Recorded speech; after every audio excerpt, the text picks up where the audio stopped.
जय गुरुदेव दोस्तों, स्वागत है आपका श्री कृपा एकेडमी में। कल्चर की सीरीज को आगे बढ़ाते हुए आज के इंपॉर्टेंट क्वेश्चंस जो हैं वो हम अभी डिस्कस करेंगे। अगर आपने अभी हिमाचल के ज्योग्राफी और प्रीवियस कल्चर के वीडियोस नहीं देखे हैं तो यूट्यूब पे जाके उन वीडियोस को सर्च करें और अपने ज्ञान को बढ़ाएं।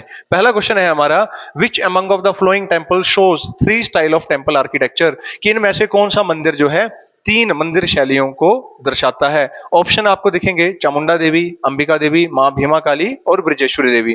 तो आपको बता दूं, कांगड़ा में जो नगरकोट धाम है या ब्रजेश्वरी देवी माता का मंदिर है वो तीन मंदिर शैलियों को दर्शाता है। ये मंदिर कहां पे है? ये है कांगड़ा में।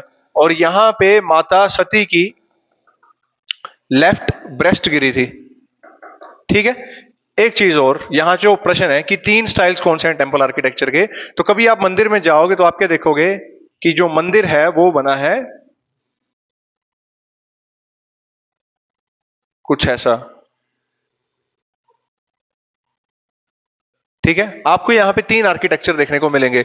जो सबसे शुरुआत में आपको गर्भगृह के ऊपर दिखेगा वो है नगर शैली का उदाहरण, या फिर हम बोल सकते हैं शिखर शैली का उदाहरण, जो प्राचीन हिंदू मंदिर यहां पे बनते थे। उसके बाद आप क्या देखोगे, ये बोला जाता है, इसको कायोस्क बोला जाता है। इसको बोला जाता है कायोस्क। कायोस्क जो है ये सिखों की शैली है जो मुगल शैली से प्रभावित थी, है ना। यहाँ पे ऊपर ऐसा कुछ आप देखोगे बना हुआ छत्र टाइप से। और यहाँ पे अगला जो है वो है डोम शेप। डोम शेप जिसको बोलते हैं गुंबद बोलते हैं। और ये किसका उदाहरण है? मुगल शैली का। अब ये बना कैसे? देखो, यहां पे तो नेचुरल सी बात है, शिखर शैली में मंदिर होते थे। बाद में जब रंजीत सिंह जो है वो क्या बने थे, संसार चंद से ज्वालामुखी की ट्रीटी के बाद जब ये क्षेत्र रंजीत सिंह के पास चला गया था, देसा सिंह मजीठिया यहाँ पे गवर्नर अपॉइंट हुए थे, तो उन्होंने मंदिर को रेनोवेट करवाया। उससे पहले भी अकबर ने यहाँ पे मंदिर के रेनोवेशन के लिए काफी पैसा भेजा था। तो आप क्या देख सकते हैं, यहाँ पे तीन शैलियों का जो है आपको मिश्रण देखने को मिलेगा, नगर शैली, सिख शैली और मुगल शैली। ठीक है। याद रखना, यहाँ पे शक्तिपीठ है ये, और ये कहाँ पे है? जिला कांगड़ा में। अगले प्रश्न की बात करूं, in which year forces of Raja Ghamandchand destroyed the Bajaura Shiva temple. अभी आप सोचोगे कि ये शिव मंदिर को क्यों डिस्ट्रॉय कर दिया। कहा जाता है कि 1758 में, देखो 1748 से लेके 1767 के बीच जो है अहमद शाह अब्दाली के बड़े सारे आक्रमण हुए। और उसी टाइम बोला जाता है कि 1758 में जब अहमद शाह अब्दाली ने आक्रमण किया था तो कांगड़ा के प्लेन्स में, लोअर प्लेन्स में घमंडचंद ने तगड़ी तरीके से डिफेंड किया। और 1758 में जो राजा घमंडचंद था कटोचों के, इनको अपॉइंट कर दिया क्या? निजाम जलंधर। निजाम जलंधर किसके द्वारा? अहमद शाह अब्दाली के द्वारा। अहमद शाह अब्दाली के द्वारा। मतलब इसको बना दिया, इनको बना दिया गया हिंदू राजपूत निजाम। कहां का? जलंधर का। जब घमंडचंद जो है रोहिला सेना के साथ लड़ रहा है तो उसने क्या देखा कि जो पठान है वो काफी लंबे कद काठी के हैं, और क्यों ना उनको भी सेना में रिक्रूट किया जाए। तो इसने क्या किया था, ये पहला राजा है हिमाचल का जिसने रोहिला पठान को क्या किया? सेना में रिक्रूट किया। रोहिला पठान को रिक्रूट किया सेना में। और जब ये सेना जो है कहां पे जा रही है? कुल्लू अभियान पे जा रही है। कुल्लू में राजा कौन था? टेडी सिंह। टेडी सिंह के खिलाफ यहाँ पे घमंडचंद अपनी सेना भेजेगा और रास्ते में से मिलेगा बजोरा में विश्वेश्वर महादेव जी का मंदिर। तब ये जो सेना है वो क्या करेगी? उस मंदिर को तबाह करते हुए आगे बढ़ेगी। तो याद रखना, 1758 में जब रोहिला पठान, जो घमंडचंद के द्वारा रिक्रूटेड थे पठान, जब वो कुल्लू में जाएंगे एक्सपीडिशन के लिए, जो कुल्लू का राजा था टेडी सिंह के खिलाफ, तब ये मंदिर को तोड़ेंगे। ठीक है। अगले क्वेश्चन की हम बात करें, Janakinath temple is at which place. तो जानकीनाथ मंदिर जो है ये कहां पे है? ये है जसीमपुर के पास। जसीमपुर से जब आप सुजानपुर की तरफ आते हैं तो वहां पे एक जगह है कटान। कटान के साथ ही, मतलब जसीमपुर के साथ ही, मार्केट के साथ है जानकीनाथ टेम्पल। और इसको किसने बनाया था? इसको बनाया था रानी समयाल देवी ने। समयाल देवी कौन है? ये है वाइफ ऑफ राजा हमीर चंद। हमीर चंद जो कटोच राजा थे उनकी पत्नी के द्वारा। और बोला जाता है यहाँ पे एक इन्होंने पक्का कुआं भी बनाया था, पक्का वेल, और जिसकी कॉस्ट थी उस टाइम पे 40,000 रुपए। ठीक है। 40,000 की लागत में एक पक्के कुएं का निर्माण करवाया था। और जानकीनाथ मंदिर कहां पे? आपका जयसिंहपुर में। अगले क्वेश्चन की हम बात करें, अगला क्वेश्चन है, at which reason burning of Ravan और दशहरा सेलिब्रेशन नॉट परफॉर्म्ड। कि किस स्थान पर रावण दहन या फिर दशहरा को नहीं मनाया जाता है। तो नेचुरल सी बात है, रावण जो थे एक ब्राह्मण थे, अनन्य शिव भक्त थे, तो मैक्सिमम जगह पे रावण को नहीं जलाया जाता है। ठीक है। लेकिन हिमाचल में जैसे एक महत्वपूर्ण स्थान है आपका कौन सा, बैजनाथ। तो बैजनाथ जो जगह है ये देखा जाए तो वैद्यनाथ पिछले कल्प की बात की जाए तो इस शिवलिंग की स्थापना किसके द्वारा की गई थी, रावण के द्वारा की गई थी। रावण जब ब्रह्मा जी से सारे वरदान प्राप्त कर लिए और शिव जी को भी लंका जाने के लिए बोलने लगा तो स्वयं शिव ने क्या किया था, अपना आत्मलिंग जो है उसको दिया था और बोला इसको लंका में स्थापित कर दे, फिर तू मैं तेरी ही प्रोटेक्शन करूंगा, ठीक है। तो देवताओं ने यहाँ पे क्या किया, छल किया। वहां पे बोला जाता है कि शिवलिंग लेने से पहले रावण को आचमन करवाया जाएगा, तो वरुण जो है पानी के देवता वो अंदर उनका वेग बना देंगे यूरिन का, और रास्ते में वो लेके जा रहा है किसको, शिवलिंग को। तो रावण सोच रहा है कि अगर मैं शिवलिंग को नीचे रखूंगा तो स्थापित हो जाएंगे, ऐसे यूरिनेट कर दूंगा तो अपवित्र हो जाएंगे, तो दोनों जगह फंस गया। तो वहां बोला जाता है कि एक ग्वाले के रूप में देवता वहां पे आएंगे, शिवलिंग जो है उससे ले लेंगे और वहां पे यूरिनेट करने चला जाएगा कौन, रावण, और पीछे से वो ग्वाले जो थे वो क्या कर देंगे, यहाँ पे शिवलिंग को यहाँ पे स्थापित कर देंगे। तो एक प्रकार से रावण द्वारा स्थापित है शिवलिंग कौन सा, बैजनाथ का। तो भगवान शिव क्या है, रावण के आराध्य हैं। तो कोई भी गुरु अपने चेले का वहां पे दहन होते हुए थोड़ी देखेंगे, ठीक है। तो आपके बैजनाथ में यहाँ पे नहीं होता है रावण दहन। साथ में दो जगह और हैं जहां पे रावण दहन नहीं होता है, वो है आपका कुल्लू और भरमौर, है ना। भरमौर शिवनगरी और कुल्लू में देवी देवताओं का निवास, ब्राह्मण और राक्षसों का प्रभाव भी रह चुका है, तब यहाँ पे रावण को नहीं जलाया जा रहा है, ठीक है। ये हो गया आपका प्रश्न, महत्वपूर्ण प्रश्न। अगले प्रश्न की हम बात करें, at which temple Maharaja Ranjit Singh get cured by Baba Bharti when he was suffered from leprosy disease, है ना, भयानक कुष्ठ रोग का जब शिकार हो गया कौन, महाराजा रणजीत सिंह। तो दवा दारू नीम हकीम सब कुछ कर लिए लेकिन कोई भी असर नहीं हुआ। तब उनको बताया गया किसी के द्वारा कि हिमाचल वाले रीजन में पहाड़ी क्षेत्रों में एक बाबा भारती रहते हैं, सिद्ध संत हैं और अखंड धुना चला हुआ उनके वहां पे, आप वहां पे जाइए और वो आपको सही कर देंगे। तो ये बाबा जी कहां पे रहते थे, अघंजर महादेव जी के मंदिर में। अघंजर महादेव जी का मंदिर कहां पे है, ये डिस्ट्रिक्ट कांगड़ा के धर्मशाला के समीप है, ठीक है। और इसके पास जो कौन सी खड बहती है, मनूणी खड बहती है। मनूणी के ये राइट बैंक पे है, मनूणी के दाईं ओर है, ये दाईं ओर है अघंजर महादेव जी का मंदिर, ठीक है। तो कहा जाता है कि यहाँ पे बाबा भारती ने पवित्र जल पिला के महाराजा रणजीत सिंह को क्या किया था, क्योर किया था, ठीक है। रणजीत सिंह को लगा कि बाबा को मैं कुछ गिफ्ट दूं, तो उन्होंने क्या किया, एक दुशाला लिया जिसमें हीरे जड़ित रतन वगैरह जड़ित थे, बाबा जी को भेंट में चढ़ा दिए। और रणजीत सिंह जब उस दुशाले को भेंट कर रहे हैं तो कहीं ना कहीं मन में अहंकार का भाव आ गया कि बाबा भी याद करेंगे कि मैं इतना महंगा दुशाला उनको दिया है। बाबा जी जो है उसकी मंशा जो है भाप जाएंगे और वो क्या करेंगे, चिमटे से उस दुशाले को पकड़ के हवन कुंड में डाल देंगे। कहीं ना कहीं दुशाला जलने पे जो है अंदर ही अंदर जो है वो दुखी हो रहा है कौन, रणजीत सिंह, उसका ईगो हर्ट हो गया लेकिन वो बोल नहीं पा रहा है क्योंकि बाबा जी ने उसको तत्काल क्योर किया हुआ था। तो बाबा उसके मन की बात जान जाएंगे, मंत्र मार के पानी छींटेंगे किस पे, कुंड पे, और बोलते हैं कि वहां पे अनेकों तरह के दुशाले, जितना जैसा दुशाला या शॉल जो थी रणजीत सिंह ने भेंट की थी बाबा जी को, उससे बढ़िया बढ़िया हीरे जड़ित जो है दुशाले प्रकट हो गए। और रणजीत सिंह को बोला छांट ले भाई, तेरा कौन सा है जिसके लिए तो इतना शोक मना रहा है। तो रणजीत सिंह का वहां पे ईगो टूटेगा और वो क्या करेगा, जितना भी आप कभी खनियारा के समीप जो क्षेत्र है वहां पे आप अघंजर महादेव जी के मंदिर जाओगे तो आप देखो कि जितना भी क्षेत्र वो पहाड़ के आसपास है वो सारा का सारा हरा भरा जो रीजन दिख रहा है वो अघंजर महादेव के अधीन है। तो ये क्षेत्र जो था रणजीत सिंह ने मंदिर को उस समय दान में दिया था। तो याद रखना यहाँ पे कौन सी खड्ड है, मनूणी, जो आगे जाके जमानाबाद के पास किसके साथ मिल जाती है, मांझी खड्ड के साथ, और मांझी किसके साथ मिलती है, बनेर के साथ, और बनेर किसकी सहायक है, ब्यास की, ठीक है। रिवर सिस्टम के वीडियोस हैं उसको देख लेना। अगला है Chandrashekhar Mahadev temple is at. तो चंद्रशेखर महादेव जी का टेम्पल कहां पे है, चंबा में। अब ऑप्शन दे रहा है आपको चंबा के चारों, भरमौर, सुल्तानपुर, साहो और महला। तो बता दूं आपको ये कहां पे है, साहो में है, ऑन द बैंक ऑफ, कौन सी नदी है यहाँ पे, ऑन द बैंक ऑफ साल रिवर। कहा जाता है कि एक राणा थे जिनका नाम था सत्यकी। कई बुक्स में राणा सत्यकी लिखा गया है, कई बोलते हैं ये साहिल वर्मन का ही दूसरा नाम था, ठीक है।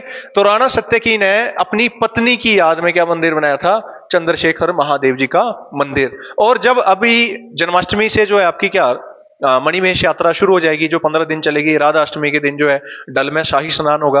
तो बोला जाता है कि जो व्यक्ति वहां पे चंबा के क्षेत्र में अगर मणिमेश यात्रा नहीं जा सकते हैं तो यहाँ पे भी राधा अष्टमी के दिन क्या लगता है, राधा अष्टमी के दिन लगता है मिनी डल, है ना।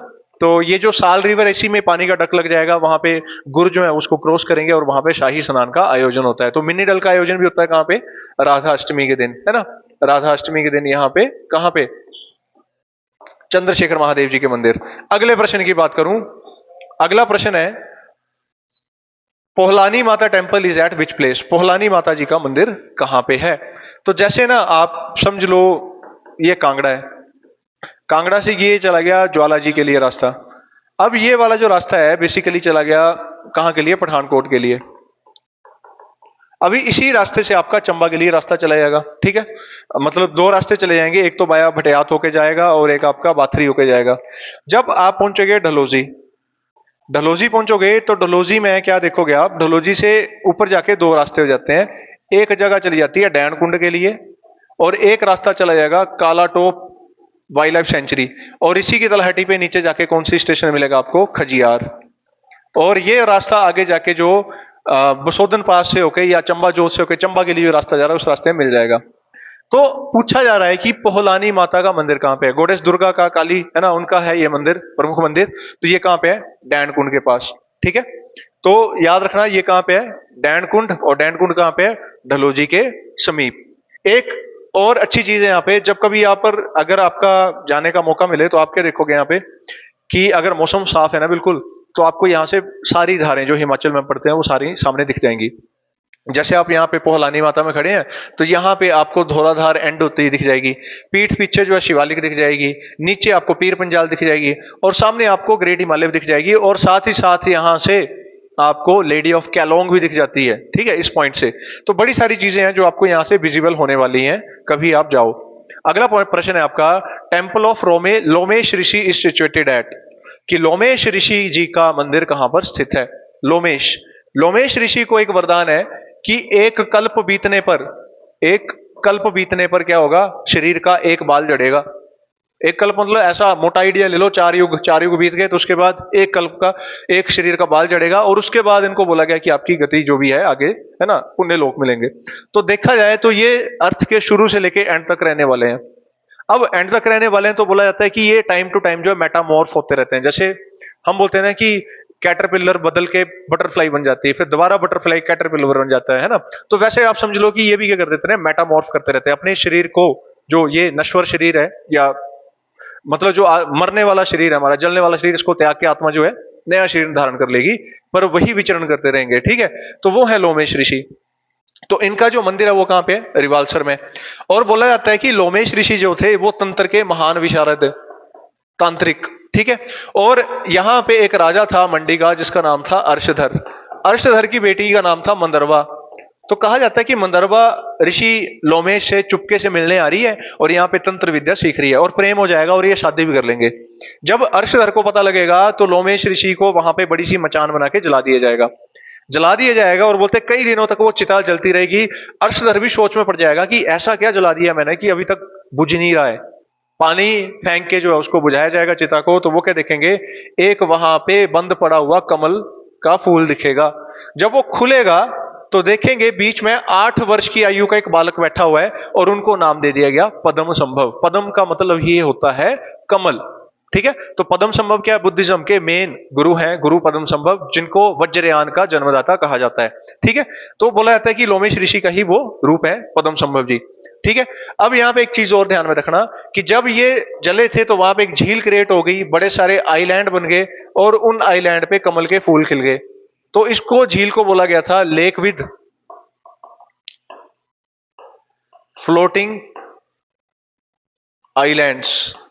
कौन सी झील की बात कर रहा हूं मैं? रिवाल्सर की बात कर रहा हूं, ठीक है। तो रिवाल्सर झील को बोला गया था लेक विद फ्लोटिंग आइलैंड और यहां पे कमल के फूल भी खिल गए थे तो उसको बोला गया पद्माकैन, ठीक है। या मंदरवा को भी समर्पित है तो उसको सोपेमा के नाम से भी जाना जाता है।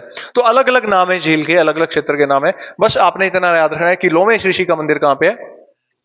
रिवाल्सर में। और रिवाल्सर में 3 धर्मों के मंदिर हैं, एक हिंदू धर्म, एक आपका बुद्धिज्म का और तीसरा है आपका सिखिज्म का। हिंदू धर्म से क्या आ गया? लोमेश ऋषि जी का मंदिर। बुद्ध धर्म से क्या आ गया? गुरु पद्म संभव जी का मंदिर, ठीक है। और सिखिज्म से आ गया गुरुद्वारा, और जो किसको डेडिकेटेड है? 10वें सिख गुरु गोविंद सिंह जी को, जो 1701 में आए थे। कहां? मंडी में। राजा कौन था उस टाइम पे? सिद्धसेन।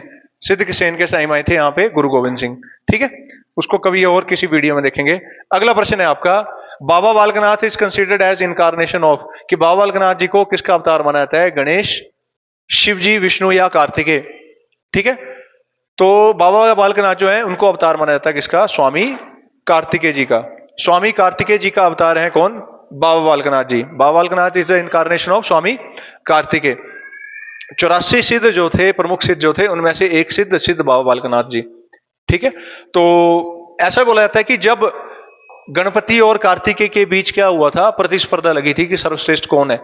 और गणपति क्या करेंगे? 3 परिक्रमाएं लेके, माता पिता की जो परिक्रमा लेके जो है वो क्या करेंगे? उस जगत को जीत लेंगे और परीक्षा को जीत लेंगे, विवाह भी हो जाएगा, उनकी संतानें भी हो जाएंगी, शुभ लाभ। कार्तिकेय जब एक्चुअल में पूरी परिक्रमा लगा के वापस आएंगे तो उनका मन बड़ा दुखी होगा, यहां से चले जाएंगे। और बोला जाता है वही विरक्ति भाव में एक उन्होंने इनकारनेशन लिया था और वो थे बाबा बालकनाथ। ठीक है, बाबा बालकनाथ। अब बाबा बालकनाथ जी का मंदिर कहां पे है? ये है मंदिर है देओट सिद्ध में। ये मंदिर है देओट सिद्ध में। और ये स्थान कहां पे है? जिला हमीरपुर। वहीं पे बाबा बालकनाथ जी का एक और श्राइन है जिसका नाम है शाहतलाई। ये कहां पे पड़ता है? ये पड़ता है बिलासपुर में। ये वो जगह है जहां पे माता रत्नों की 12 साल तक जो है क्या की थी? गौएं चराई थी और तपस्या वगैरह की थी इन्होंने, है ना। गुरु गोरखनाथ जी का कंसेप्ट, गरना झाड़ी वगैरह, ये सारा आपको कहां मिलेगा? शाहतलाई में। That is in district Bilaspur.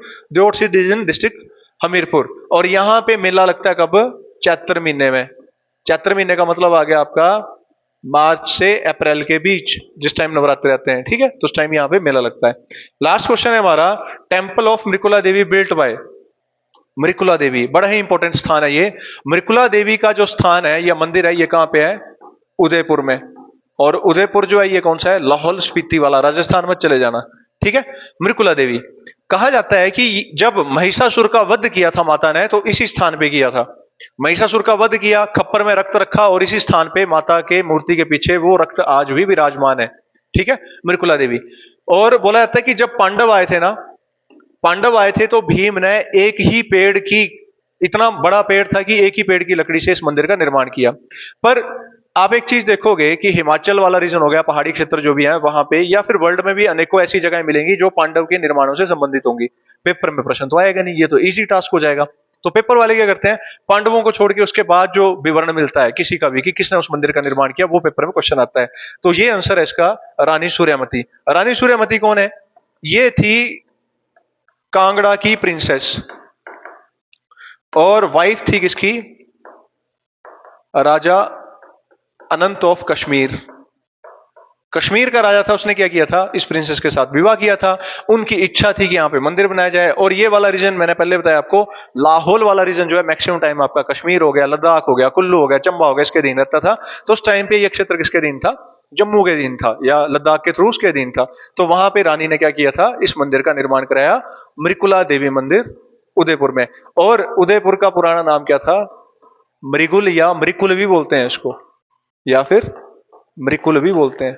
ठीक है, मृकुला देवी के नाम से ही या फिर मृकुल के नाम से भी जाना जाता है। उम्मीद है आपको इस वीडियो के माध्यम से, क्वेश्चन आंसर के माध्यम से, क्वेश्चन के आंसर तो मिले होंगे, एडिशनल इंफॉर्मेशन भी प्राप्ति हुई होगी।